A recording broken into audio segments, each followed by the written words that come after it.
Bueno, buenas noches a todos nuestros televidentes. Hoy estamos sin Alberto, así que seguramente nuestro invitado de hoy va a tener más posibilidad de explayarse. Bueno, un gran saludo a Alberto. Y hoy estamos con Pablo Ansaldi, un joven, 42 años, él no se siente ya tan joven, ¿qué tendría que decir yo entonces? Pero a pesar de su juventud, tiene una trayectoria académica, digamos, muy importante. Apenas voy a mencionar algunas cosas. Él se licenció en Ciencia Política con una tesina sobre Donoso Cortés y Carl Schmitt. Luego, eso fue en el año 2000. Luego cursó el posgrado de Ciencia Política y Sociología en la Facultad Latinoamericana de Ciencias Sociales, Flaxo. Más adelante obtuvo el título de Magíster en Defensa Nacional. Luego, bueno, Magíster en Ciencia Política, y ahí trabajó en una tesis sobre Raymond Aron. Y está en este momento doctorándose en la Universidad Católica Argentina sobre una tesis consagrada a Clausewitz. ¿Cómo te va, Pablo? ¿Qué decís? ¿Qué tal, Silvio? Muy bien, gracias. Bueno, Pablo, evidentemente en tus estudios y trabajos, algunos de los cuales conozco, por supuesto, hay una orientación definida. ¿Por qué no nos contás un poco cuál es tu preocupación principal en relación a los temas que vas tratando? Y luego entraremos en alguno de ellos, por supuesto. Mira, la pregunta central de una línea de indagación a la que he dedicado parte fundamental de mi existencia es ¿por qué los hombres se matan? Esa es la pregunta central del campo filosófico. Qué cuestión, ¿no?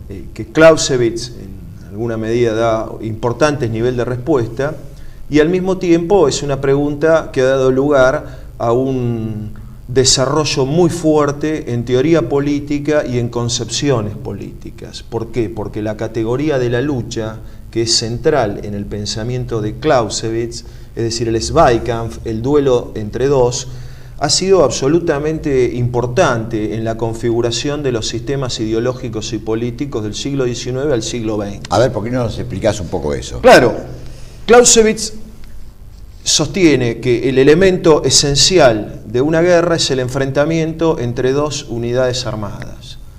Eso es una guerra.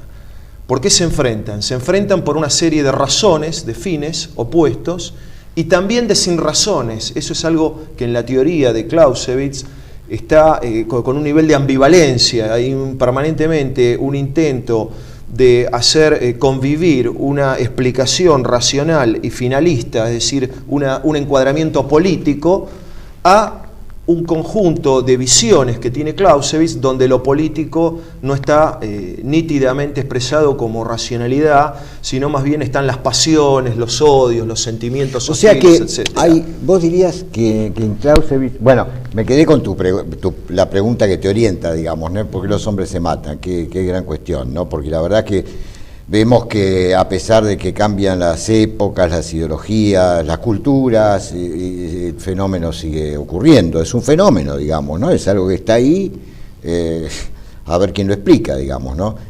Y da la impresión que los humanismos en general se quedan muy cortos, ¿no? Frente a esto, los pacifismos.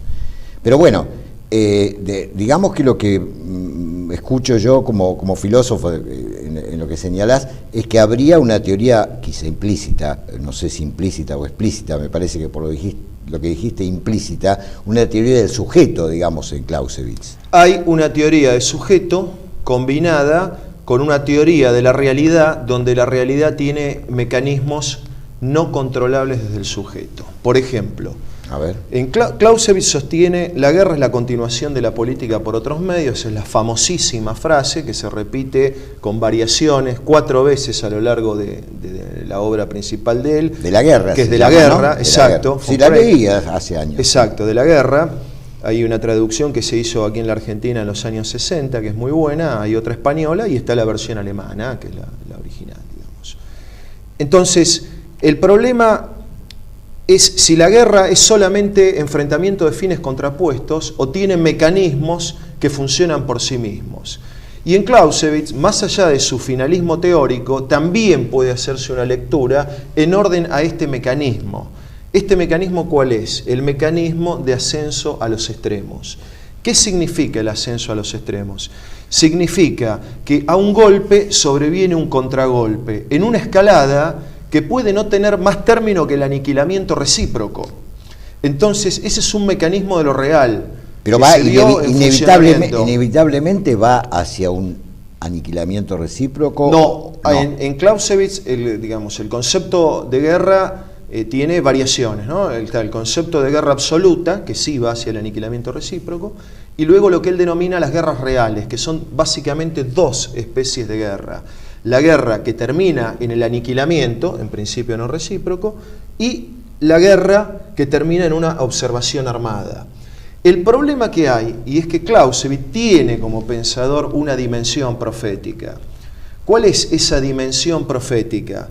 La de ver un mecanismo... ¿En qué años vivió? Clausewitz es paralelo a Hegel, muere en 1831 como Hegel, y años más o años menos, él fue combatiente en grado menor, algunos dicen enfrentó a Napoleón, era capitán en el ejército prusiano. Lo que pasa es que fue un discípulo aventajado de los reformadores militares prusianos, Jarnotz y Gneisenau, que fueron absolutamente relevantes en la configuración de la relación entre filosofía, identidad cultural nacional y reforma social. Configuración que evidentemente en la Argentina se ha traducido, en parte ha tenido una gran influencia en el pensamiento de Perón. Ahí vamos a hablar después. Pero retomando la línea, Clausewitz percibe este mecanismo de ascenso a los extremos. Y esto en el siglo XIX, el aniquilamiento recíproco no era posible. Pero en el siglo XX sí es posible. Y es posible en el contexto tecnológico actual, de destrucción, digamos, ya desde los años 50 a 60, la destrucción mutua asegurada, todas las doctrinas de pensamiento geopolítico y estratégico en relación a la guerra posible entre la Unión Soviética y Estados Unidos determinaban que el resultado era la destrucción mutua. Y hoy mismo, en el escenario actual, donde ya no tenemos ese escenario de dos superpotencias ideológicamente enfrentadas, pero sí tenemos un sistema de proliferación nuclear, de armas de destrucción masiva, etcétera, la posibilidad de que dos enemigos absolutos se enfrenten y se destruyan y se aniquilen recíprocamente es una posibilidad real. Pero sin embargo pareciera que, y no creo que esto sea un producto meramente de la conciencia, de la conciencia racional, etcétera. Sin embargo, digamos, a pesar de que está la posibilidad, hasta ahora, al menos, pareciera que hay algo que impide que se llegue a esos extremos, ¿no? Sí, el tema es si la filosofía puede decir ya o la teoría política, digamos, decir una respuesta contundente acerca de eso que impide. Y uno está tentado a decir que a veces el elemento del azar, por ejemplo, si vos investigás la crisis de los misiles, el año 61-62, ahí hay hasta, es decir, el elemento azaroso fue muy importante, digamos, en la pacificación, en la salida negociada. Es decir, hubo momentos en que... ¿Vos querés decir que podría no haber sucedido? No lo digo yo, lo dicen los investigadores especializados, digamos, en eso. Es decir, más allá de que Kennedy y su hermano, sobre todo, contra todos los consejos que le daban los especialistas, que se suelen equivocar en todo, digamos, se equivocan en economía, se equivocan en estrategia, contra todos los consejos, bueno, Kennedy, hay toda una historia, ¿no? Pero entonces, estableció digamos, en el sistema de comunicación el no haber escuchado un ultimátum y eso posibilitó un día más de paz y a partir de ahí la paz, ¿no? Es decir, pero volviendo a este punto, el riesgo está, el riesgo del aniquilamiento. Correcto. Ahora, ¿cuál es, más allá de la frase consabida, ¿no es cierto?, que la guerra es la continuación de la política por otros medios, ¿cuál es para Clausewitz la relación entre política y guerra? O sea, mira, Clausewitz no tiene... La relación en este sentido, sí. O sea, él ve que el hombre tiende más a resolver sus cuestiones en forma política o en forma bélica, digamos. Él ve las dos posibilidades. Para él la guerra la política es una totalidad de paz y guerra. Y es decir, las dos son posibilidades. Ahora bien, él establece que, ten en cuenta que como... Entonces para él domina el elemento político, la guerra sería... Dominaría el elemento político de acuerdo a una interpretación racionalista, porque ten en cuenta que Clausewitz es un gran pensador, pero no es un filósofo que se haya preocupado en exceso ni por definir ni por sistematizar las contradicciones y las diferencias que hay en su mismo trabajo teórico. Por lo tanto, eso hace a la riqueza inagotable de la interpretación y de la hermenéutica. Ahora, Clausewitz tiene un concepto que es la maravillosa, digamos, Trinidad, la estructura trinitaria. La estructura trinitaria significa que en toda guerra, para Clausewitz, aparece un elemento político, que es el entendimiento, un elemento racional político, que es el jefe del Estado personificado, un elemento artístico, es decir, donde se despliega la libertad creativa, que es en el elemento militar, y un elemento pasional, que es el pueblo. Y lo que él trabaja, sin definir si es una ontología o una ética, es decir, para ponerle un corte al ascenso, pero lo que él trabaja y por lo que se inclina su visión es porque el elemento político, con su racionalidad, encuadre al elemento militar y encuadre al elemento popular con sus pasiones. Porque vos sabés que los militares, es natural, digamos, están formados constitutivamente para la guerra. Entonces, eso aparece en algún sentido como imperativo categórico, como finalidad. Y los pueblos tienden a ser pasionales. Los pueblos considerados como se consideran en la modernidad, como grandes masas. Sí, eso fue evidente, ¿no es cierto?, en la Primera Guerra Mundial, que digamos fue una suerte de ¿cómo podría decirlo? Curiosamente, entre hoy y mañana se cumplen 100 años desde el inicio. Pero digo, en el sentido de que los socialistas sufrieron una enorme decepción ahí, ¿no? Porque tenían su idea del proletariado como teniendo por naturaleza una vocación internacionalista, y de pronto descubrieron que las clases trabajadoras de los distintos países se enrolaban pasionalmente, habría que decir, tomando tu discurso, en los intereses nacionales o el belicismo propio de la nación a la que pertenecían, ¿no? Sí, incluyendo el 80% del socialismo, salvo, digamos, el Congreso de Zimmerwald en Suiza, que hace la fracción bolchevique. El conjunto se prendió en la guerra, digamos. Incluso la misma dirigencia. Sí, claro. Y Mussolini era del Partido Socialista Italiano. Y nace de ahí. Y el Partido Socialista Alemán votó los créditos de guerra. Ahí tenés, por ejemplo, en función de la tecnología de la época, la Primera Guerra Mundial como ejemplo de ascenso a los extremos, digamos. Pero la tecnología de la época la acotó espacio-temporalmente en una matanza recíproca en ciertos sectores acotados. Eso ya no sería posible con la tecnología de hoy. Sería posible si no intervienen las grandes potencias. Pero si intervienen no sería posible. No quedaría nada de Francia y nada de Alemania. ¿Qué pasa con que es por el lado que en su momento a mí me interesó Clausewitz? Porque, digamos, yo estoy hablando de los años 80, después de leer algunos trabajos juveniles de Perón, sí, ¿no? No me acuerdo bien los títulos. Apuntes de historia militar. Exactamente, apuntes de historia militar. Se me ocurrió que en realidad el proyecto de la comunidad organizada que planteó Perón en su momento, o que fue construyendo, era una traducción política, pensaba yo, de La Nación en Armas de von der Goltz. No, La Nación en Armas es de von der Goltz. Pero Clausewitz no tiene esa concepción. No estrictamente, digamos. Ajá. No estrictamente ni forzosamente. La tiene como posibilidad, que es la Landwehr, la milicia de la tierra, digamos.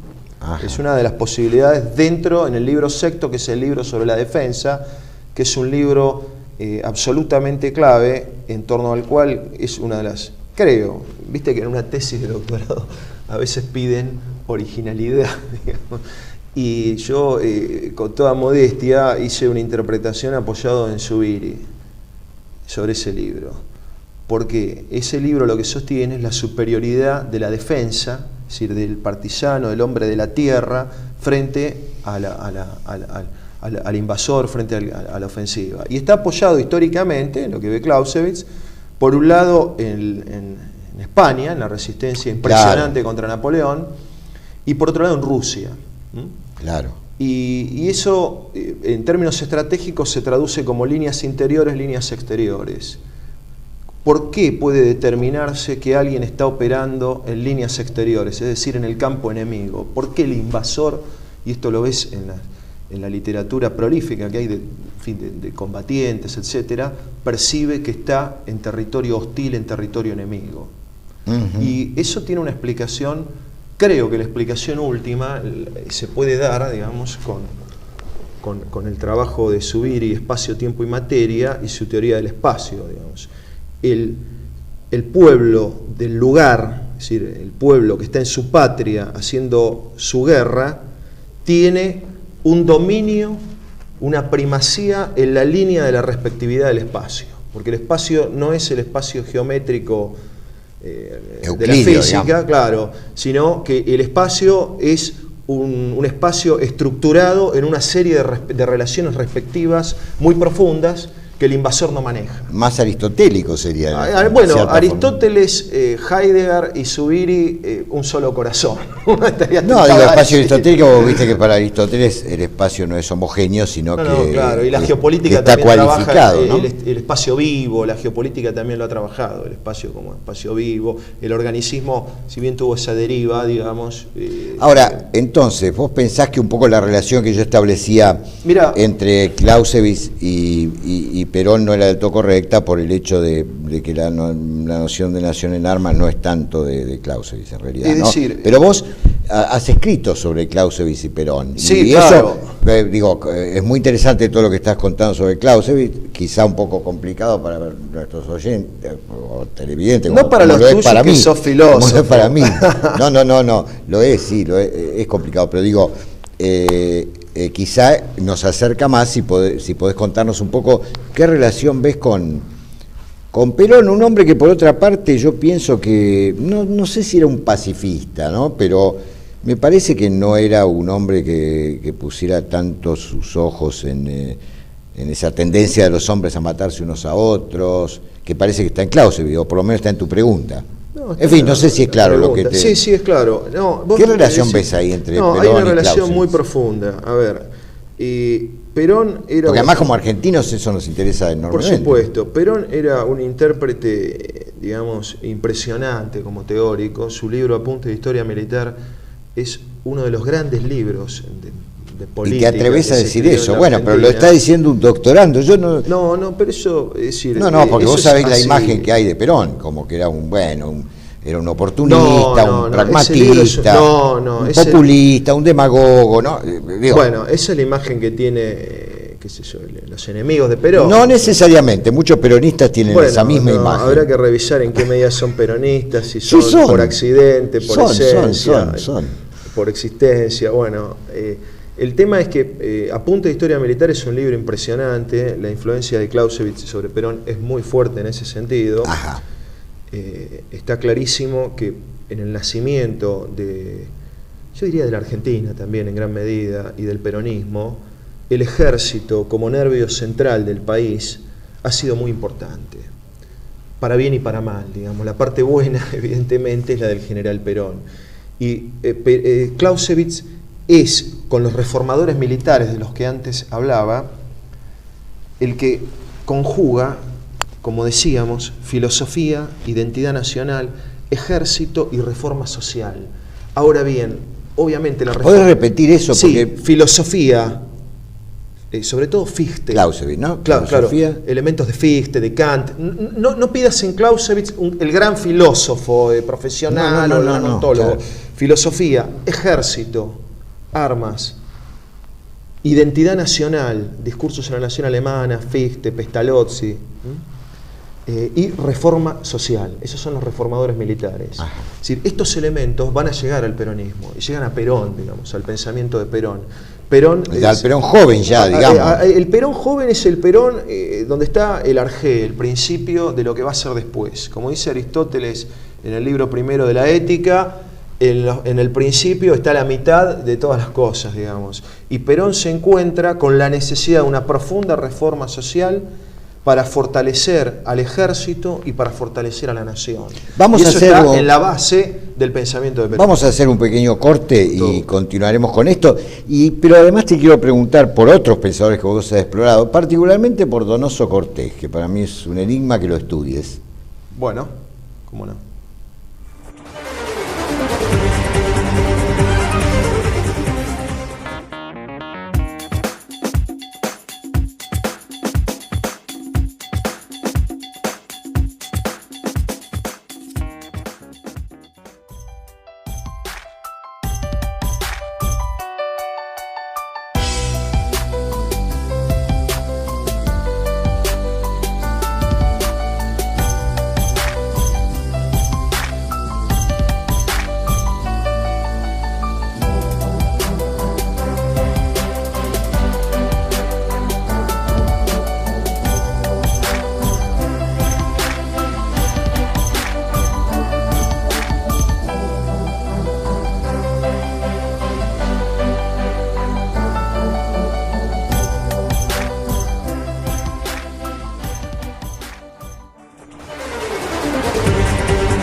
Bueno, estábamos hablando acá con Pablo Ansaldi. No voy a reiterar todas tus distinciones académicas, yo tengo pocas, así que no. Y tampoco me interesan mucho, te creo. No, a mí tampoco, pero se fueron dando. Ya sé, te conozco. Se fueron dando, me conocí por otros motivos. De orden más político. No necesariamente. ¿No? También teórico, intelectual, ¿no? Creo que dentro de tu generación sos un intelectual muy valioso, cosa que es poco frecuente, digamos, ¿no?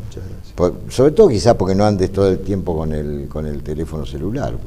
No, en absoluto. Creo que eso te taradifica, pero de un modo total, impresionante, ¿no?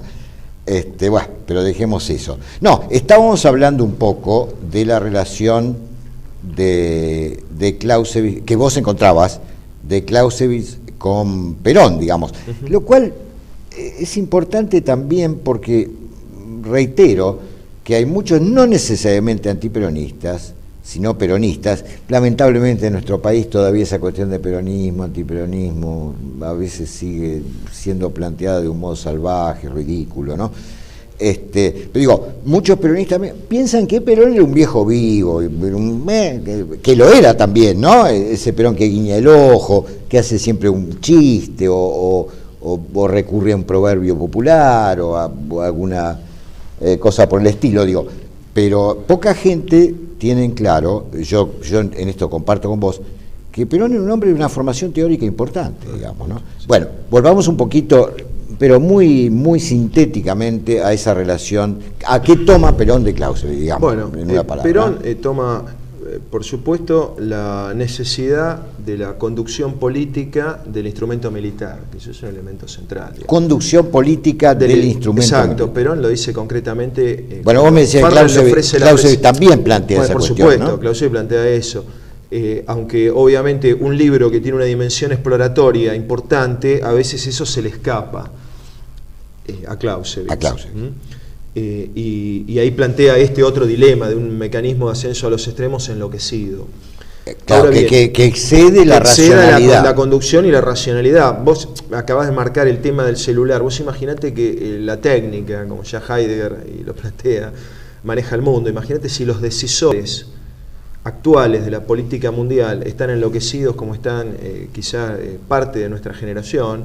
Entonces los economistas, los estrategas, todos nos están mandando a la catástrofe en todos lados.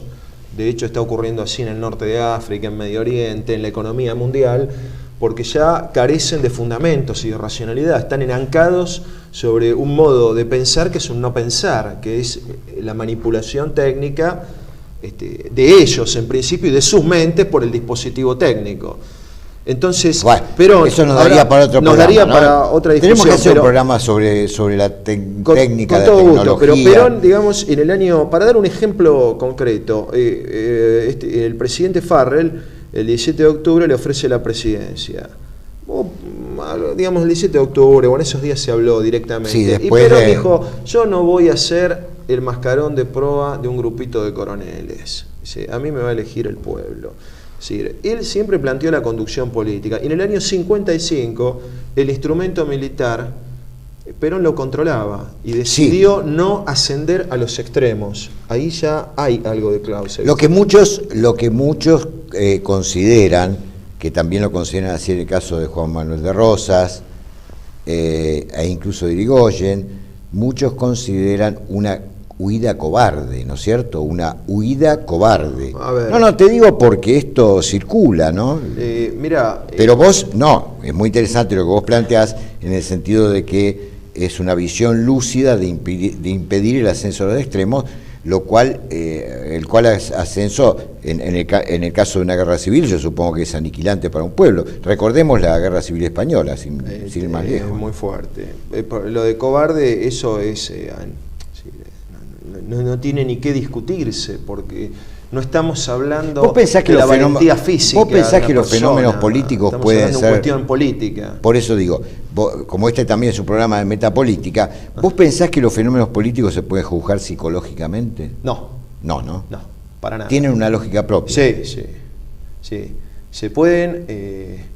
el problema psicológico es que vos tomás una unidad individual y misteriosa, como es la psicología de una persona, en el nivel de algo que es más bien de fuerzas de orden colectivo, y tienen su lógica esas fuerzas de orden colectivo. Por ejemplo, una guerra civil tiene un mecanismo, es una guerra absoluta. Es decir, Perón en los años 70, por ejemplo, cuando alienta el fenómeno de las formaciones especiales, lo dice explícitamente como instrumento dentro de una estrategia mayor cuya terminalidad eran las elecciones limpias, sin proscripciones, pero y tal su cual. presencia en la Eso Argentina. lo dijo siempre, eso yo lo he leído. Entonces, es decir, no había una estrategia de desarrollo revolucionaria armada a partir de un instrumento militar. Lo que había era una visión clausewitziana, donde no se destruía la civilización política. Pero quizá, eso también aparece en Clausewitz. Pero quizá, yendo a lo que vos planteabas de Clausewitz, que la guerra, o no sé si solo la guerra, pero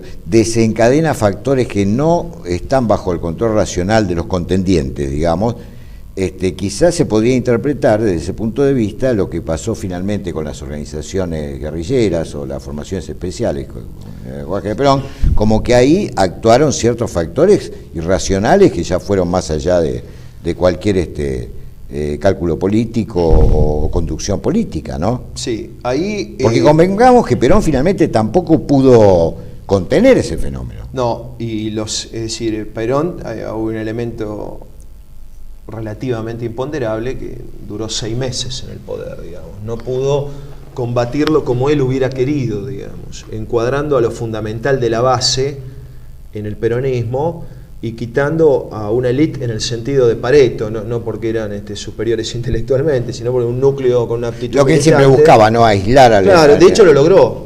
Porque, aislar enemigos, ¿no? Nosotros estamos haciendo una investigación sobre los 70 y ya en el año 73-74 montoneros eran minoría hasta en la universidad. Sí, es cierto. Hasta en la universidad. Sí, la juventud se fue replegando. Lejos de ser una generación. Se fue distanciando, La masa, claro, queda. Ahora, ¿qué tenía Montoneros? ¿Qué tenía ERP? Tenían objetivos absolutos: el aniquilamiento del ejército y el relevo del Estado argentino, sin duda. Fundado, digamos, en las presidencias históricas, Mitre, Sarmiento, Avellaneda y Roca, y luego por Perón, digamos, reformado seriamente, aniquilar ese Estado y construir otro con otro ejército montonero, ejército revolucionario del pueblo. Y evidentemente se trató de una guerra que Clausewitz diría cuya naturaleza es guerra absoluta, es decir, termina con el aniquilamiento.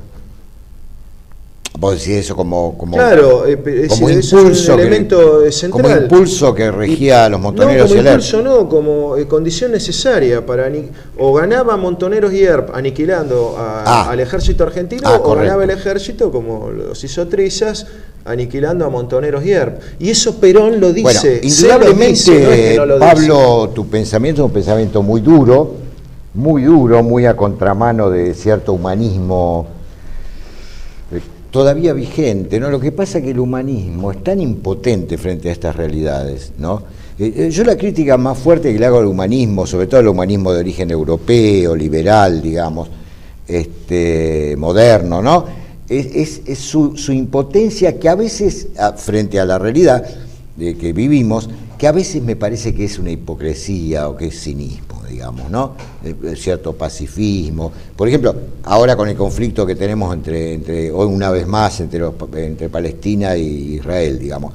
Bueno, aparecen todas las propuestas humanistas, todas las propuestas, pero a mí me parece que ocultan cierta hipocresía, cierto cinismo, porque ese problema no tiene un arreglo sencillo, digamos, no es cuestión que mañana se despierten unos y otros y digan, bueno, en el fondo somos todos seres humanos, somos todos buenas personas, ¿no? Digo, eso no va a pasar nunca, ¿sí? ¿No te parece? Tiene un arreglo imponderable, y si es imponderable no sabemos cuál va a ser el arreglo, porque ese conflicto no tiene arreglo. En principio no. En principio no tiene arreglo. Bueno, tendrá arreglo en la coyuntura, digamos, se terminará algún día esta cacería. Bueno, no me parece, en este vértigo que tenemos un poco en el programa, sí. No sé si dimos cuenta totalmente, digamos, de la relación de Perón con Clausewitz, algo has dicho. Mira, por un lado eso. Pero te quiero preguntar sobre Donoso Cortés. No, porque estoy preocupado. Digo, ¿cómo, ¿estás preocupado? Donoso Cortés. ¿Cómo usted estudia? No, pero te lo pregunto por lo siguiente. Digo, yo tengo la imagen de que ha leído algo de él, pero que es realmente un personaje, un oscurantista, un reaccionario, alguien que antimoderno. Pareces un humanista liberal. Ahora parezco un te estoy provocando un poquito. No, está bien. Es un pensador interesante. Efectivamente, vos lo podés ubicar claramente en la reacción, aunque como diplomático y era liberal como diplomático. Ajá. Y tiene una español, fase, él. Claro, liberal español, por supuesto, y tiene una fase de su producción teórica de cuando él muere muy joven, a los 37 años. 37 años. 37, sí. ¿Qué años vivió entonces? Paralelo a Balmes, habrá muerto después de 1852, por ahí, digamos. Ajá. A él le toca, es decir, él era liberal doctrinario español, así se llama en la historia de las ideas políticas. Pero él hace un viraje en su producción teórica hacia un catolicismo obviamente duro y hacia una visión decisionista de la política, de la cual él es prácticamente el creador, por lo menos... Decisionista. Él es el decisionista número uno. ¿A qué se opone el decisionismo? El decisionismo se opone a la burguesía como clase discutidora. Ajá. Que no sabe, en el caso de Smith, en su famoso discurso sobre la dictadura en 1848, no saben enfrentar la revolución, que en aquel entonces, bueno, podemos decir la revolución que recorre Europa, la revolución comunista sin hegemonía marxista, en aquel entonces. La explosión de 1848, que pone realmente en crisis la civilización burguesa y que hay una serie de núcleos teóricos que se van descubriendo, de literatura, etcétera, que ya en alguna medida prefigura que esta civilización del progreso, del progresismo, tiene límites bien precisos, y 1848 es uno de ellos, ¿no?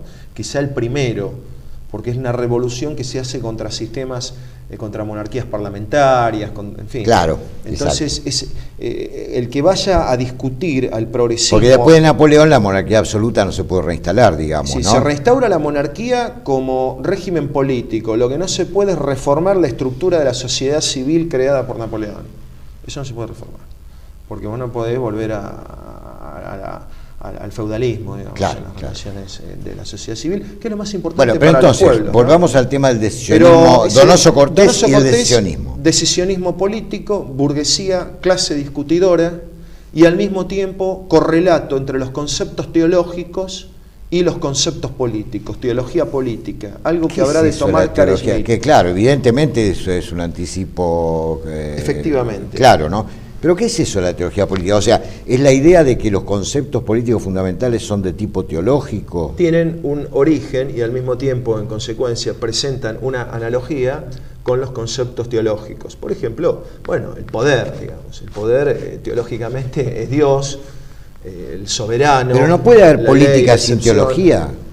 Bueno, política puede haber sin teología, pero el pensar abre horizontes en el interior de una cultura tan rica como es la nuestra, y a veces contribuye a poner inteligencia sobre las circunstancias. Vos sabés que yo estoy pensando como 10 programas más a partir de que estamos hablando, ¿no? Pero digo, bueno, pero volvamos limitémonos, volvamos a Donoso Cortés. Donoso Cortés es el primer teórico del decisionismo, entonces. Sí, podría ser, digamos, el teórico fuerte. ¿Y qué es el decisionismo en definitiva? Bueno, el entonces? decisionismo... Que hay alguien que decide. Exacto, la pregunta central de lo político es quién decide. ¿Quién decide? Exacto, por ejemplo, ¿quién decide sobre los derechos humanos en Siria, en Palestina, Israel? Esa es la pregunta ¿Pero quién central decide del sobre el decisionismo. significado? No, ¿quién decide? ¿Qué persona decide? ¿Qué Decide poderoso toma la línea decisión? política. Exacto, y para el decisionismo... ¿Pero también en el sentido de los hechos? ¿O solamente no, la sujeto, orientación política? Es decir, en principio el sujeto. Es decir, para el decisionismo, para Donoso Cortés, el elemento de lo político es la decisión política. Es decir, frente a un conflicto, frente a una guerra, frente a una lucha, no se puede no tomar decisión, es decir, tomar partido. No se puede vivir en la indeterminación ni en el romanticismo político de un día de izquierda, otro día de derecha. Hay que tomar una decisión y poner un corte. ¿Por qué? Porque la decisión es configuradora de orden. Y ahí estaría una cuestión teológica. Dios crea al mundo, al orden del mundo, a partir de una decisión, finalmente. Y el político crea o reinstaura el orden a partir de una decisión. Y esa decisión... que el decisionismo tiene que apelar en última instancia a la creación divina. Como fundamento, porque digo, ¿en qué se... Carl Schmitt va a decir que la decisión se funda ontológicamente en la nada, dice Schmitt. Ahí está. Y acordate de Trasímaco. Tiene que ser así, tiene que ser así, por eso no puede haber un decisionismo pagano. Ah, sí, eso confirma la mayoría de mis hipótesis. Pero no vamos a eso. Ahora, en la Argentina hoy, ¿hay quien decida o no? Creo que no. ¿No? Creo que no. Fíjate que ante... Pero tampoco estamos en un régimen parlamentario propiamente, ¿no? No, es un régimen presidencialista, en fin, con algún elemento parlamentario, pero ya yendo, digamos... Pero vos a Cristina Fernández no le atribuirías algunas características decisionistas. En el último tiempo la veo que ya no conduce. En el último tiempo, digamos. Pero por supuesto, es decir, que Néstor Kirchner y Cristina tomaron grandes decisiones, conducían, se pusieron al frente. Ajá. Es decir, me gusta, no me gusta, soy... No estamos hablando de... Mi posición... Pero no hay ninguna duda que marcaron lo que se llama la agenda política argentina, pero da la impresión que en el último tramo algo está fallando, incluso así como vos lo planteás, digamos, desde un punto de vista neutral, digamos, algo está fallando y está a la deriva la cosa. Y vos pensás, Pablo Ansaldi, más allá de Donoso Cortés, por mí, digamos, más allá de Donoso Cortés, de Carl Schmitt, de Clausewitz y de todos estos autores que estamos comentando tan interesantemente, ¿no? ¿Vos pensás que el régimen, el parlamentarismo, la discusión, el asambleísmo no funciona políticamente, no resulta, o pensás que necesariamente tiene que haber a quien tome la decisión en los términos que estamos hablando? ¿Cómo lo ves vos? Mira, la Argentina tiene un principio histórico y metafísico formativo, que es el principio federal, es el principio de las Españas de Felipe II. Las ciudades fueron fundadas.